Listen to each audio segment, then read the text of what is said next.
Marinda chirema buja tati tiri pakachikwereti kanozuro eo takabatirwa nemaricho kutadza kupakurirai dapi yenyu tauya rekai tikunyepeidza ipisa ipapo.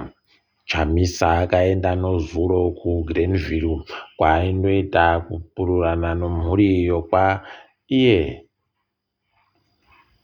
akata ipapa akagoenda achitosenzesa chemushikashika akati migwagwa ndaiona asi yei kwaiya makoronga ega wobva watoona kutoti zvakaita kunyangariwa manduwe ndopaunoona kuti munhu wawanhu kundozikanwa kuti aripo ipapo maiwe wanhu vakanga vaita mavhu nomanyara manduwe zvokutoti unotosaya kuti wadaniwa nani kumbani awadana ipapa kuti wauye akatoti iye achireketa akati aiwa kurekai kuvhunduka naivavavo ishungu basi dzekuramba vachindoita zvinhu zvoupenzi zvavari kuita zvokuda kuti vaende kuseri kwegomo rekai tione kuti zvichapera sei. Asi agovimbisa akati aiwa ndiri munhu wawanhu ndosaka ndauya ino koopururana nomhuri yakataikiwa nomubiya wavo. Kuzifa nozuro kwakaitika chisoneke mudzi webwe mhanduwe unobva waita kuona kutoti munyika medu idi nzou irimo iri kurwadza munhu wese pese ipapa nozuro wiki nerechivhayo agotoburika akati wese makanzira ozifa achavhota wachivhotera Nxobile Magwizi ivavo ndichavapa motika mubodzi pokare ndabva ndaisa mamirioni 10 omari yoAmerica kuzifa ikweyo kuti waite zvisvino apa zifa yacho wapedza kudando wandoita sarudzodzo iye kaNxobile akabva ahwina ndipo unoona kuti mari inochitema mhanduwe mbani akuzviziva kuti kuimbisa vanhu motika kudaro kunoita kuti vanhu vavhote chaizvo zvisvinu. Pakatoita mumwe akazobatiwa kuti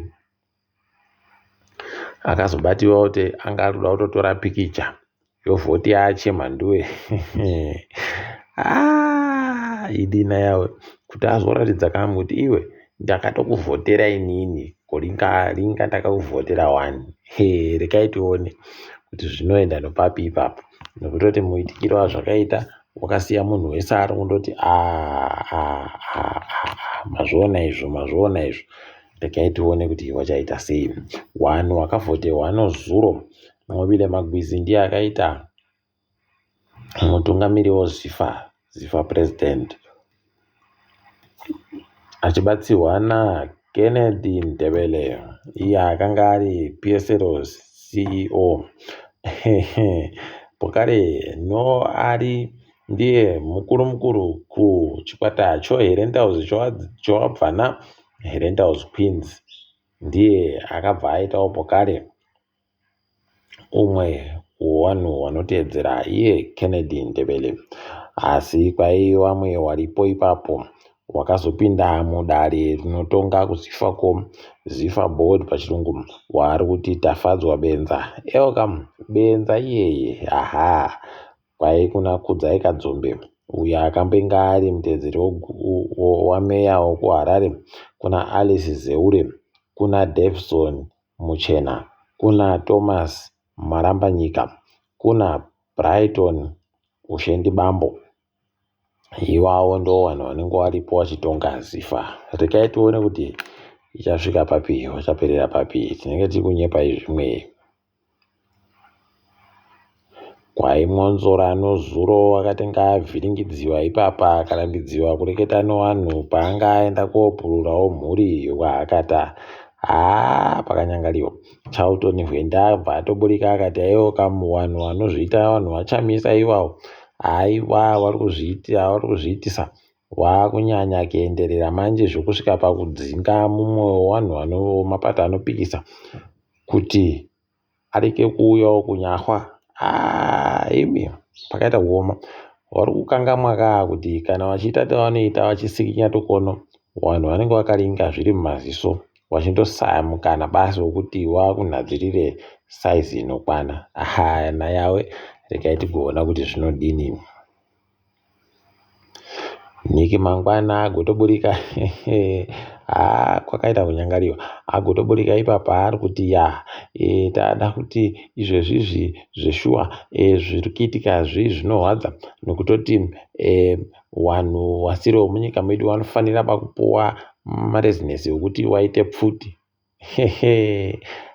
Muchizvikuona imi, regai tione ipapo kuti zvinoramba zvidari chere kana kuti kwakundoreketawo kuti wanhu waone kuzoti takareketa wani. Tinenge tichikunyepai kana pano zvimwe zvinenge zvazoitika ipapo. Dare remakurukota hurumende kana iwo watungamirira wenyika wese kubva wanyarara kuita kunyangariwa mandiwe kunge wasipo. Idi wakuru wagoti kondoreketa sei ndakapfumbisiwa bvuta rombudzi mandiwe pamuromo. Ndo zviri kuitika apa. Unobva wanyatsa kuona kutoti idi tiri tega. Kusaya kana mubodzi areketawo kuti izvi zvakanyangara kana kuti zvakaita sei kana kuti mapurisa ari kuringana zvazvo nyaya yatsviriridza yakadari, iwo wari kurekera kuti wari bekuimbwa chere.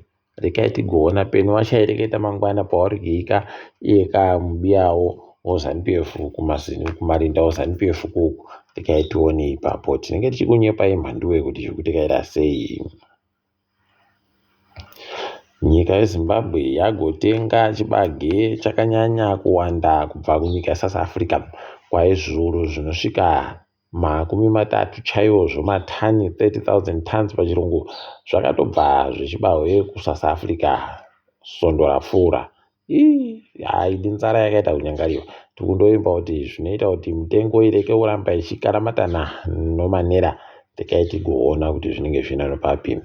Zuva ramangwana Justin Mpamhanga anenge achivikiwa mutumbi wacho pamarinda awo ZANU-PF naiye Guvea. Regai tigoona kuti zvichaita sei peno munangaro wanenge waripo. Tinenge tichikunyepai. Kuno vanhu 5 vakaisiwa kumatare agere hunde mumakambani oZBC, Broadcasting Authority of Zimbabwe pamwepo noTransmedia. Wakaisiwa nozuro kunzi kwai watoenderere mberi watosenze ipapo. Kusaya kuti vamwe wacho chichakamboitika. Regai tigoramba tichizozviferefeta. Tinenge tichikunyepai kuti zviri kutikaira ano papi. Wanoburitsa magetsi wagoreketai kuti kwai magetsi Hwange yakaburitsa mamirioni mawati 954 854 megawatts pachirungu. Kariba ikaburitsa 185 185 megawatts pachirungu. Kwai wanobika wega magetsi wakaburitsawo 53 53 megawatts pachirungu. Pabodzipo wakaburitsa churu chibodzi nomakumi mapfumbamwe 1092 megawatts pachirungu. Regai timborowa manja kuti zvinenge zviri nani, asi Hwange iri kuramba ichindoshungurudza kuti kugwa kwayo magetsi ainoburitsa kuri kuramba kuchindoenderera mberi. Kamwe kanyaya kakafadza dandemutande ranozuro. Wingidhi agozikana kuti uyu musvinu munhu wewanhu ndosaka achidiwa fani novazhinji. Ipapa agoita kuridza achimagitare ache ekumbare. Maridzire akagoita mhanduwe. Idi unonatsa kumbwa kuti uyu munhu wewanhu. Zvagoreketa ipapo agoreketa kuti ini ndotengeka bano motika ini. Imi akaita kuwakandira zvimbokoma mhanduwe zvomasoko anoita kuwati gagaga zvokuti muchaona henyu kuti iwo ana wikinere wachatoburika waitoti iye atengeke nemota regai titengera wanotengeka. Nokutoti akawanyepa pachena kuti inini ndatowo munhu abva zera mhanduwe, munoramba muchiuya henyu asi munondikona ndinoramba ndichisimuka basi. Idi ona yawe toramba tichitenda kuti kune wamwe wachiri kuda zvinhu zvakanakira munhu wese. Muchaona pachapinda Chamisa eokamu Wingidhi anenge atori mumwe wevanhu vacharidza ipapo. Shingisai Suruma anenge ari mumwe wevanhu vacharidza ipapo kana akazenge aribe kupuwawo motika. Awa wakapuwa motika makuno yana awa tinovada pakuwaona iwawo. Munotoona wachinzi bhuu nevanhu wakaenda koridza ipapo. Tikaiti ringe zvichaitika pamberi pam toringa munhau pasi rese. Kwai South Africa yataikiwa nemasoja anoita mapfumbamwe wakapfuriwa wakapfa mhanduwe kuCongo. Idi sori hawo masoja awa kwedu zvakamboitikawo izvi zvisvinuba izvi. Kuno South Africa watori nani kuti wanobva watoburitsa pachena wobva watoreketa. Kwedu zvainge zviri baanoreketa ko Mugabe kaanga akaita kunyangariwa tima ranga naro kana kuti mucheme hama yenyu maibvumiwa pamhanduwe pakanyangariwa apo. ODA wagoita mureketo nanakadzitape wakati taakutoda kuramba tichijairiwa ANC rikaiti gwanhadzirira saizi heno kuti wadaita sei. Asi chawaribe kureketa kuti taakuburika imo muGNU yawanayo iyi rikaiti goramba tichizviringa. Ipapapa dziri kunayawo pokare DA ikweyo. Kwai mumwe MMC wawo akavhiringiwa maofisi ache nemapurisa wachienda kotsvaka umbowo hwokuti munhu ari kupinda munyaya dzemabasa matenda. Aidi mbanako zvifungidzira kuti zvaigoitikawo kuDA rikaiti goramba richiringa. EFF aiwa warita kufara mhanduwe kuti tawabata wakaita kuita kuwaraiwa chaiko. Tinenge chikunyepai kuti zviri kuitikaira sei. Pokare mutungamiriwo bhangi reSouth Africa, South African Reserve Bank leseshakanyako kwai aitiwa ndiye mukuru aribe achema simba asi ndiye mukuru kuStellenbosch University. Stellenbosch University chancellor pachirungu. Chikuti makorokoto asi paribe chisvinu ipapo. Ndipo munotoona kuti sei achiramba achiita zvinhu zvinoita kuti vanhu vatsamwe nguva dzese. Tikaiti ringe zvimwe apawo kwai munhu anga ari mutungamiriwo dunhu dzaururo kuKivu kuDRC, North Kivu Governor Peter Kirimwami kwai wapfa mhanduwe akapfuriwa nayo wapandukiwawo gourayawo kuSouth Africa wawa.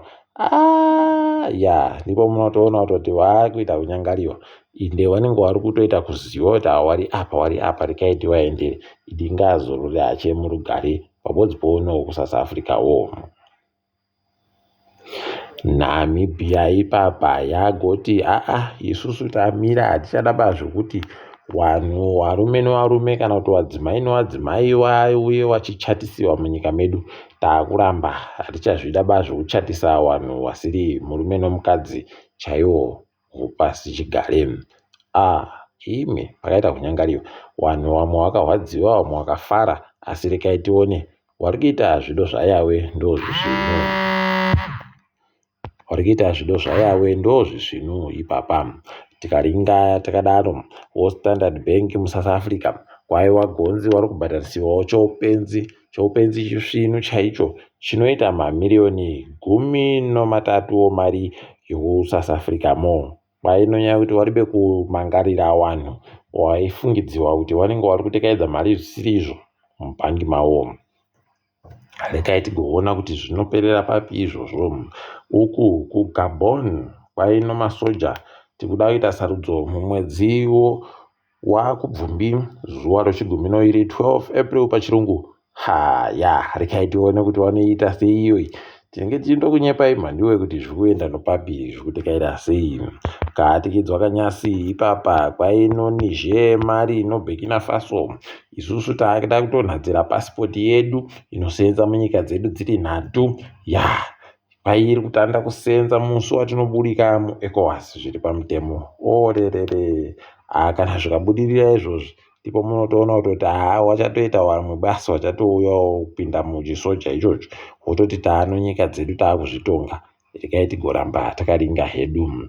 Tiri ipapo mabuja rekai tigumire pano kachikwereti charipa. Ndini wenyu mhanduwe wonhau.